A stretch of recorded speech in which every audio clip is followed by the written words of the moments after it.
Hello, പുതിയൊരു വീഡിയോയിലേക്ക് സ്വാഗതം. ഇന്ന് 10ാം ക്ലാസ്സിലെ ആദ്യത്തെ ചാപ്റ്ററിലെ വീഡിയോ ആണ് ഇന്നെടുക്കാൻ പോകുന്നത്.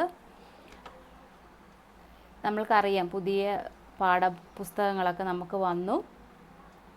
അപ്പം ആദ്യമേ തന്നെ നമ്മൾക്ക് നല്ല രീതിയിൽ എല്ലാം മനസ്സിലായി കഴിഞ്ഞ ഇംഗ്ലീഷ് നല്ല ഈസി ആയിട്ടുണ്ടാവും. അപ്പോൾ ഫസ്റ്റ് തന്നെ നമ്മൾക്ക് പാഠത്തിലേക്ക് കിടക്കാം. കൂടുതൽ പറഞ്ഞ് സമയം കളയാതിരിക്കാൻ കുറഞ്ഞ സമയം കൊണ്ട് കൂടുതൽ പഠിക്കാം അല്ലേ. അപ്പോൾ നോക്കാം. A very old man with enormous wings. അത് ആരാണ് എഴുതിയത്? ഗബ്രിയൽ ഗാർഷ്യ മർക്യൂസിൻ്റെ ഏറ്റവും പ്രസിദ്ധമായിട്ടുള്ള ഒരു സ്റ്റോറിയാണിത്. ഇതിനകത്ത് 3 പ്രധാന കഥാപാത്രങ്ങളുള്ളത്: Pelayo and his wife, then old man. ഈ ഒരു കഥയിൽ ഗബ്രിയൽ ഗാർഷ്യ മാർക്യൂസ് ഒരു ടെക്നിക്ക് ഉപയോഗിക്കുന്നുണ്ട്, മാജിക്കൽ റിയലിസം എന്ന് പറയുന്നത്. അതായത് ഒരു ഫെൻറ്റാസ്റ്റിക് ഒരു അറ്റ്മോസ്ഫിയറിലേക്ക് നമ്മളെ കൊണ്ടുപോകുന്ന, എന്നാൽ റിയൽ ആയിട്ടുള്ളൊരു സെറ്റിങ്ങിലേക്ക് മാജിക്കലായിട്ടുള്ള, അതായത് ഒരിക്കലും നടക്കാൻ പറ്റാത്ത ഒരു കാര്യം തമ്മിൽ കണക്റ്റ് ചെയ്തുകൊണ്ട് അങ്ങനെ വായനക്കാരനെ ഒരു ഒരു മായാലോകത്തേക്ക് നയിക്കുക. അപ്പോൾ ആ ഒരു രീതിയിലാണ് ഈ ഒരു കഥ എഴുതിയിരിക്കുന്നത്. റിയലായിട്ട് തോന്നുകയും ചെയ്യും, എന്നാൽ ആ റിയലായിട്ടുള്ള കഥയിലൂടെ തന്നെ നമ്മൾക്ക് ഒരു ഒരു അത്ഭുതം തോന്നുന്ന രീതിയിലുള്ള ഒരു സെറ്റിങ്സും കൂടി ഇതിനകത്ത് ഉപയോഗിക്കുന്നുണ്ട്. അതിനാണ് നമ്മൾ മാജിക്കൽ റിയലിസം എന്ന് പറയുക. മാജിക്കായിട്ട് അതിനകത്ത് തന്നെയുണ്ട്. ആ ഒരു വേർഡിൻ്റെ മാജിക് എന്നൊക്കെ പറയുന്നത് റിയൽ അല്ലല്ലോ. അപ്പോൾ റിയലായിട്ടുള്ള ഒരു സെറ്റിങ്സിലോട് മാജിക്കലായിട്ടുള്ള ഒരു എലമെൻറ്റും കൂടി ആഡ് ചെയ്ത് മുന്നോട്ട് പോകുന്നതാണ് ഈ കഥ. നോക്കാം. The light was weak even at noon when Pelayo was coming back to the house. It was hard for him to see what was moving and groaning in the rear of the courtyard. എന്താണെന്ന് പറയുന്നത്? The light was week വെച്ചാൽ ഉച്ചയായ സമയത്ത് വലിയ ലൈറ്റൊന്നുമില്ല, വലിയ പ്രകാശമൊന്നുമില്ല, ഇരുണ്ട് മൂടി കിടക്കുന്നു. When Pelayo was coming back to the house. Pelayo എന്ത് ചെയ്യുന്നു? അദ്ദേഹത്തിൻ്റെ വീട്ടിലേക്ക് തിരിച്ചു വരികയാണ്. It was hard for him to see what was moving and groaning in the rear of the courtyard. അദ്ദേഹം വരുന്ന സമയത്ത് അദ്ദേഹം കാണുകയാണ് എന്തോ ഒരു സംഭവം ഇങ്ങനെ മൂവ് ചെയ്യുന്നു. ദൂരെ നോക്കുവാണ് അദ്ദേഹം. ഇത് മൂവ് ചെയ്തു പോകുന്നു. ആ മൂവ് ചെയ്യുന്ന പോകുന്ന സമയത്ത് അത് എന്തൊക്കെയോ ഇങ്ങനെ മുരളെന്നൊക്കെയുണ്ട്. അപ്പോൾ അദ്ദേഹം എന്താണെന്ന് അദ്ദേഹത്തിന് മനസ്സിലാവുന്നില്ല. അത് അടുത്തേക്ക് വന്ന് അദ്ദേഹം പെലായെ നോക്കുകയാണ്, ഐഡൻറ്റിഫൈ ചെയ്യുകയാണ്. എന്താണ് ഈ മുരളുകയൊക്കെ ചെയ്യുന്നത് എന്താണ് എന്ന് അടുത്തേക്ക് വന്ന് നോക്കുകയാണ്. അപ്പോൾ എവിടെയാണ് ഈ ഒരു സംഭവം, ഈ ഒരു സംഗതി ഈ മൂവ് ചെയ്യുകയും ഗ്രോൺ ചെയ്യുകയൊക്കെ ചെയ്യുന്നത് എവിടെയാണ് അദ്ദേഹം കാണുന്നത്? The rare of the courtyard. അതായത് വീടിൻ്റെ പുറകുവശത്തേക്ക് അദ്ദേഹം വരുമ്പോൾ അദ്ദേഹം കാണുന്നതാണെന്ത്? ഇങ്ങനെ എന്തോ ഒരു സംഗതി ഇങ്ങനെ മൂവ് ചെയ്യുകയും മുരളുകയൊക്കെ ചെയ്യുന്നത് അദ്ദേഹം കാണുകയാണ്. Hard to go very close to see that it was an old man, a very old man. ഈ hard to go very close to see. അദ്ദേഹം അതിൻ്റെ അടുത്തേക്ക് പോയി നോക്കുമ്പോഴാണ് അദ്ദേഹത്തിന് മനസ്സിലാകുന്നത് അതൊരു ഓൾഡ് മാനാണ്, വളരെ വയസ്സായിട്ടുള്ള ഒരാളാണതെന്ന് അദ്ദേഹത്തിന് മനസ്സിലായി. ആർക്ക്? പെലായോയ്ക്ക്. The man was laying face down in the mud. അദ്ദേഹത്തിൻ്റെ അവസ്ഥ എന്താ? അദ്ദേഹം ഇങ്ങനെ മഡിൽ ചെളിയിൽ ഇങ്ങനെ കമിഴ്ന്ന് കിടക്കുകയായിരുന്നു ആ സമയത്ത്. ആര്? ദ ഓൾഡ് മാൻ അല്ലേ. In spite of his tremendous effort, the man couldn't get up, impeded by his enormous wings. In spite of his tremendous effort, അദ്ദേഹം വളരെ നല്ല രീതിയിൽ എഫേർട്ട് എടുത്ത്, ഗ്രേറ്റ് ആയിട്ടുള്ള എഫേർട്ട് എടുത്ത്, വളരെ ബുദ്ധിമുട്ടിയിട്ട് അദ്ദേഹം എന്ത് ചെയ്യുന്നു? അദ്ദേഹം എണീച്ച് നിൽക്കാൻ വേണ്ടി ശ്രമിക്കുന്നുണ്ട്. പക്ഷേ he couldn't get up, impeded by his enormous wings. അദ്ദേഹത്തിൻ്റെ വലിയ വിങ്സ് കൊണ്ട്, അദ്ദേഹത്തിന് വലിയ വിങ്സ് ഉണ്ട്. ആ വിങ്സ് കൊണ്ട് തന്നെ ഇമ്പഡഡ് എന്ന് പറഞ്ഞാൽ തടസ്സമായിരിക്കും, ഒബ്സ്റ്റാക്കിളാണ്. അപ്പോൾ തടസ്സമായിരിക്കുന്ന എന്താണ്? അദ്ദേഹത്തിൻ്റെ വലിയ ചിറകുകളാണ്. ആ ചിറകുകൾ ഉള്ളത് കൊണ്ട് തന്നെ അദ്ദേഹത്തിന് എണീച്ച് നിൽക്കാനൊന്നും പറ്റുന്നുണ്ടായിരുന്നില്ല. Frightened by the sight Pelayo ran to get Elisenda, his wife. He was putting compresses on the sick child.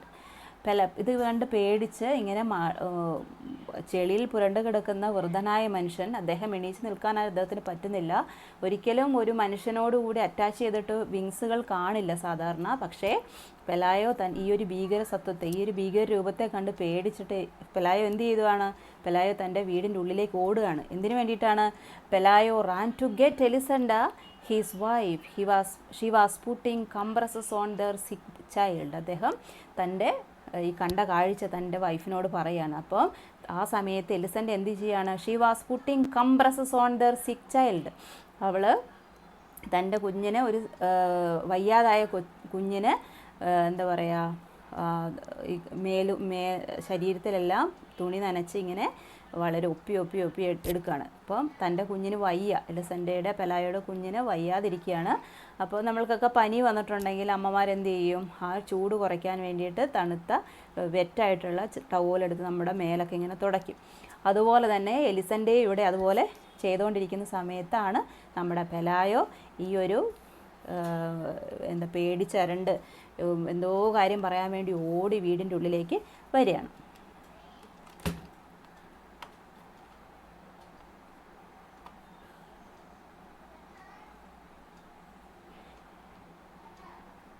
He took her to the rear of the courtyard.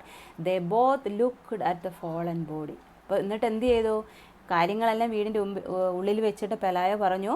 എന്നിട്ടോ ആ എലിസണ്ടയും കൂട്ടി വീടിൻ്റെ ബാക്കിലേക്ക് ഓടുകയാണ്. അവിടെ ചെന്ന് ഈ പെലായോ കണ്ട കാഴ്ചകളെല്ലാം നമ്മളുടെ എലിസണ്ടയെ നേരിട്ട് കാണിക്കുകയാണ്. The man was dressed like a rag picker. There were only a few faded hairs left on his bald skull and very few teeth in his mouth. His pitiful condition seemed that of a drenched great-grandfather. This took away any sense of grandeur he might have had. His huge buzzard wings, dirty and half-plucked, were entangled in the mud. The man was dressed like a rag picker. ഈ നമ്മളുടെ old man എങ്ങനെയുള്ള ഡ്രസ്സായിരുന്നു ധരിച്ചിരുന്നത്? Rag പിക്കറിൻ്റെ പോലെ. അതായത് വഴിയിലൊക്കെ അലഞ്ഞ് തിരിഞ്ഞ് നടക്കുന്ന ഒരു വേസ്റ്റൊക്കെ പെറുക്കി നടക്കുന്ന ഒരാളുടെ പോലത്തെ എന്ന് വെച്ചാൽ ഇവിടെ റാഗ് പിക്കർ ഉദ്ദേശിക്കുന്നത് വേർഡ് മീനിങ് അങ്ങനെയാണെങ്കിലും ഇവിടുത്തെ അർത്ഥം എന്ന് പറയുന്നത് മുഷിഞ്ഞ വസ്ത്രമായിരുന്നു ആരുടേത്? നമ്മുടെ old മാൻ്റേത്. There were only a few faded hairs left on his bald skull. അദ്ദേഹത്തിന് എന്താ പറയുക, കഷണ്ടിയായിരുന്നു. അതുകൊണ്ട് തന്നെ അവിടെ എവിടെങ്ങളിലായിട്ട് മാത്രം കുറച്ച് മുടികളൊക്കെ അദ്ദേഹത്തിന് ഉണ്ടായിരുന്നുള്ളൂ. And very few teeth is in his mouth. അദ്ദേഹത്തിന് പല്ലുകളൊക്കെ പോയിരുന്നു. വയസ്സായ സമയത്ത് നമ്മൾക്കെല്ലാം പല്ലും ഉണ്ടാവോ? ഇല്ല. വയസ്സായി എന്ന് തോന്നിക്കുന്ന രീതിയിൽ എന്താ നമ്മളുടെ ശാരീരികമായിട്ടുള്ള മാറ്റങ്ങളൊക്കെ നമ്മൾക്ക് വരും അല്ലേ? കണ്ണ് കാണില്ല, മുടികളെല്ലാം പോകും, പിന്നെ പല്ലെല്ലാം ഇളകിപ്പോകും. അങ്ങനെ മനുഷ്യൻ്റേതായിട്ടുള്ള കുറേ എന്താ പറയുക, ഓൾഡായിട്ടുള്ള കുറേ കാര്യങ്ങളൊക്കെ നമ്മളുടെ ഗാർഷ്യ ഇവിടെ പങ്കുവെക്കുകയാണ് അല്ലേ? ഓൾഡ് മാൻ ഇങ്ങനെയാണ് എന്നൊക്കെ പറഞ്ഞിട്ട്. The man was dressed like a rag picker. There were only a few faded hairs left on his bald skull and very few teeth in his mouth. His pitiful condition seemed that of a drenched great-grandfather. പിറ്റിഫുൾ എന്താണ്? വളരെ വേദനാജനകമായ, എന്നുവെച്ചാൽ ഇങ്ങനെയൊരു his പിറ്റിഫുൾ condition, അദ്ദേഹത്തിന് എണീക്കാൻ പറ്റുന്നില്ല. Seemed that of A drenched great grand father. അദ്ദേഹത്തിൻ്റെ ആ ഒരു അവസ്ഥ കാണുമ്പോൾ അദ്ദേഹത്തിൻ്റെ ചില വയസ്സായ ആളുകളോട് നമ്മൾക്കൊരു പ്രത്യേക അനുകമ്പയോ സ്നേഹമൊക്കെ തോന്നും. പക്ഷേ ഈ ഒരു ഓൾഡ് മാനെ കാണുമ്പോൾ നമ്മൾക്ക് അങ്ങനത്തെ ഒരു അനുകമ്പയോ അങ്ങനെയൊന്നും നമ്മൾക്ക് തോന്നില്ല. This took away any sense of grandeur he might have had. His huge buzzard wings, dirty and half-plucked, were entangled in the mud. അദ്ദേഹത്തിൻ്റെ പൂർണ്ണമായ രൂപം നോക്കുകയാണെങ്കിൽ അദ്ദേഹത്തിൻ്റെ ബസാർഡ് വിങ്സ്, ബസാർഡ് എന്താ? എനോർമസ് ആയിട്ടുള്ള. ഈ ബസാർഡ് എന്ന് ഉദ്ദേശിക്കുന്നത് വെച്ചാൽ ഒരു തരം കഴുകൻ, അത് വലിയ ചിറകുള്ളൊരു കഴുകനെയാണ് ബസാർഡ് എന്ന് ഉദ്ദേശിക്കുന്നത്. അപ്പോൾ ഇവിടെ കഴുകൻ്റെ ചിറകുകളുമായിട്ടെന്ന് വെച്ചാൽ ഹ്യൂജ് ആയിട്ടുള്ള എനോർമസ് ആയിട്ടുള്ള വലിയ ചിറകുള്ള എന്നത് കാണിക്കാൻ വേണ്ടിയിട്ടാണ് അങ്ങനെ ബിസാർഡ് എന്ന് പറയുന്ന ഒരു വേർഡ് ഉപയോഗിച്ചിരിക്കുന്നത്. അതിന് ആ ഒരു വിങ്സിൻ്റെ പ്രത്യേകത എന്താണ്? ഡേർട്ടിയാണ്, മുഷിഞ്ഞതാണ്. ഡേർട്ടി എന്ന് പറഞ്ഞാൽ വൃത്തിഹീനമായതാണ്. ആൻഡ് ഹാഫ് പ്ലക്ഡ്, അതിനകത്ത് എന്താ പറയുക, തൂവലുകളൊക്കെ അവിടെ ഇവിടെയൊക്കെ ഇങ്ങനെ പൊളിഞ്ഞും ഇല്ലാതായിട്ടും പറഞ്ഞു പോയതൊക്കെയാണ്. വേറെ എൻഡാഞ്ചിൽഡ് എന്നും വേണ്ട, അതെല്ലാം എന്താ എൻഡാഞ്ചിൽഡ് എന്ന് പറഞ്ഞാൽ എന്താ, ചെളിയിൽ ഇങ്ങനെ പുരണ്ട് ഇങ്ങനെ എന്താ ഇങ്ങനെ വൃത്തിയില്ലാതെ ഒരു എന്താ ഇങ്ങനെ കാണുകയാണ്. അപ്പോൾ ആ ഒരു വിങ്സിലേക്ക് നോക്കുമ്പോൾ തന്നെ നമ്മൾക്ക് അറപ്പ് തോന്നും. അങ്ങനെ വൃത്തികെട്ട ഒരു രൂപമായിരുന്നു ആരുടേത്? നമ്മുടെ ഓൾഡ് മാൻ്റേത്. എന്തുകൊണ്ടാണ്? അദ്ദേഹത്തിന് വൃത്തിയില്ലാത്ത എന്താ വസ്ത്രമാണ് അദ്ദേഹം ഉപയോഗിച്ചിട്ടുണ്ടായിരുന്നത്. അദ്ദേഹത്തിൻ്റെ മുടികൾ അവിടെ ഇവിടെയൊക്കെ മാത്രമേ ഉണ്ടായിരുന്നുള്ളൂ. അദ്ദേഹത്തിന് മുടികൾ തീരെ ഉണ്ടായിരുന്നില്ല. എന്തുകൊണ്ടാണ്? ബാൾഡ് സ്കളാണ്, കഷണ്ടിയായിരുന്നു അദ്ദേഹത്തിന്. പിന്നെ മൗത്തോ, അദ്ദേഹത്തിന് വലിയ പല്ലുകളൊന്നും ഉണ്ടായിരുന്നില്ല, ഒരുപാട് പല്ലുകളൊന്നും ഉണ്ടായിരുന്നില്ല, കുറച്ച് പല്ലുകൾ മാത്രമേ ഉണ്ടായിരുന്നുള്ളൂ. പിന്നെന്താ, അങ്ങനെ ഉള്ള കാര്യങ്ങളൊക്കെ ഒരു ഓൾഡ് മാനെ കാണുമ്പോൾ എന്താണ് തോന്നുന്നത്? നമുക്ക് അനുകമ്പയൊക്കെ തോന്നും. പക്ഷേ ഈ ഒരു ഓൾഡ് മാനെ കാണുമ്പോൾ നമുക്ക് അങ്ങനത്തെ ഒരു പ്രത്യേകതയോ സ്നേഹമോ ഒന്നും തോന്നില്ല. അതൊക്കെ അദ്ദേഹത്തിൽ നിന്ന് മാഞ്ഞുപോയി എന്നാണ് ഗബ്രിയേൽ നമ്മളോട് പറഞ്ഞു വരുന്നത്. Then they looked at him so long and so closely that Pelayo and Elisenda very soon overcame their surprise. നമ്മുടെ പെലായോയും അദ്ദേഹത്തിൻ്റെ വൈഫ് എലിസൻ്റെയും കൂടി കുറേ നേരം എന്ത് ചെയ്തു? വീടിന് പുറത്തേക്ക് ഓടി വന്നിട്ട് വീടിൻ്റെ പുറകിലേക്ക് ഓടി വന്നിട്ട് കുറേ നേരം ഇയാളെ നോക്കിയിരിക്കുകയാണ്. നോക്കിയിരുന്ന് കുറച്ച് നേരം കഴിഞ്ഞപ്പോൾ ഇദ്ദേഹത്തിൻ്റെ അവരുടെ ആശ്ചര്യമൊക്കെ മാറി. ഇദ്ദേഹത്തിന് ഒരു എന്താ പറയുക, കുറേ നേരം നോക്കി കഴിയുമ്പോൾ ഒരു വസ്തുവിനെ നമുക്ക് നോക്കി കഴിയുമ്പോൾ അത് ഫെമിലറായിട്ട് നമ്മൾക്ക് തോന്നും. അതുപോലെ ഇവരുടെ ഒരു സർപ്രൈസ് ആയിട്ടുള്ള ഒരു അവസ്ഥയൊക്കെ അവർ ഓർക്കുകയും ചെയ്തു, മാറ്റി. In the end they found his familiar, then they dared speak to him. കുറേ നേരം നോക്കിക്കഴിഞ്ഞപ്പോൾ അവരെന്ത് ചെയ്തു? they dared speak to him. അദ്ദേഹത്തോട് വർത്തമാനം പറയാൻ വേണ്ടി അവർ ശ്രമിച്ചു. എന്നിട്ടോ he answered in an incomprehensible dialect with a strong sailor's voice. അദ്ദേഹം എന്ത് ചെയ്തു? ഇൻകോംപ്രിഹെൻസിബിൾ ഡയലക്റ്റ്, ആർക്കും മനസ്സിലാവാത്ത രീതിയിലുള്ള ഭാഷ ഉപയോഗിച്ചുകൊണ്ട് വളരെ ഉച്ചത്തിലായിട്ട് ഒരു സ്ട്രോങ് സെയിലേഴ്സ് വോയിസ്, അതായത് ഒരു കടലിലൂടെ യാത്ര ചെയ്യുന്ന ഒരു സഞ്ചാരിയുടേതുപോലെ വളരെ ഉച്ചത്തിൽ ഇദ്ദേഹം എന്തൊക്കെയോ ഇവരോട് പറഞ്ഞു. ഇവർക്കൊന്നും അത് മനസ്സിലായില്ല. അപ്പോൾ പ്രധാനമായിട്ടും നമ്മൾക്ക് ഈ ഒരു കഥയിൽ ഗബ്രിയേൽ ഗാർഷിയ മാർക്യൂസിൻ്റെ പ്രസിദ്ധമായിട്ടുള്ള ഏറ്റവും സുന്ദരമായിട്ടുള്ള ഒരു കഥയാണിത്. ഇതിനകത്ത് പ്രധാനപ്പെട്ട 3 കഥാപാത്രങ്ങളാണുള്ളത്. ആരൊക്കെയാണ്? Pelayo's wife, Elisenda and the old മാൻ.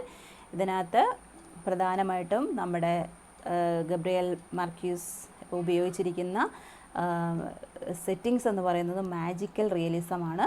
ആ ഒരു സെറ്റിങ്സിലാണ് ഈ ഒരു കഥ നമ്മളോട് പറയുക. എന്താ വെച്ചാൽ റിയലായിട്ട് തോന്നുകയും ചെയ്യും, എന്നാൽ കുറേ ഫാൻറ്റസിയിലേക്ക് നമ്മളെ കൊണ്ടുപോവുകയും ചെയ്യും. എന്നുവെച്ചാൽ ഇല്ലാത്ത കാര്യങ്ങളെ കെട്ടിച്ചമച്ചുകൊണ്ട് അതും കൂടെ ഇതിനകത്ത് കോർത്തിണക്കി കഥ റീഡറിനെ, നമ്മളുടെ വായിക്കുന്ന വായനക്കാരെ ആ രീതിയിലേക്ക് കൊണ്ടുപോവുകയും ചെയ്യും. അപ്പോൾ ഈ ഒരു ചാപ്റ്റർ ഇന്ന് ഇവിടം വരെ പഠിക്കാം. അപ്പോൾ വായിച്ച് നോക്കണം. പുതിയ ന്യൂ വേർഡ്സുകൾ കണ്ടുപിടിക്കുക. നിങ്ങൾക്കറിയാത്ത വേർഡിൻ്റെ മീനിങ് ഒക്കെ കണ്ടുപിടിക്കുക. അങ്ങനെ അർത്ഥങ്ങളൊക്കെ കൂട്ടുക. എങ്കിൽ മാത്രമാണ് നമ്മൾക്ക് ഇംഗ്ലീഷ് എന്ന് പറയുന്ന ലാംഗ്വേജ് കൂടുതൽ നമുക്ക് അറിയാൻ പറ്റുകയുള്ളൂ, നമ്മൾ കൂടുതലായിട്ട് മാർക്ക് വാങ്ങാനായിട്ട് പറ്റുകയുള്ളൂ. അപ്പോൾ അതൊക്കെ ശ്രദ്ധിക്കുക. പുതിയൊരു വീഡിയോയുമായി കാണാം. Thank you.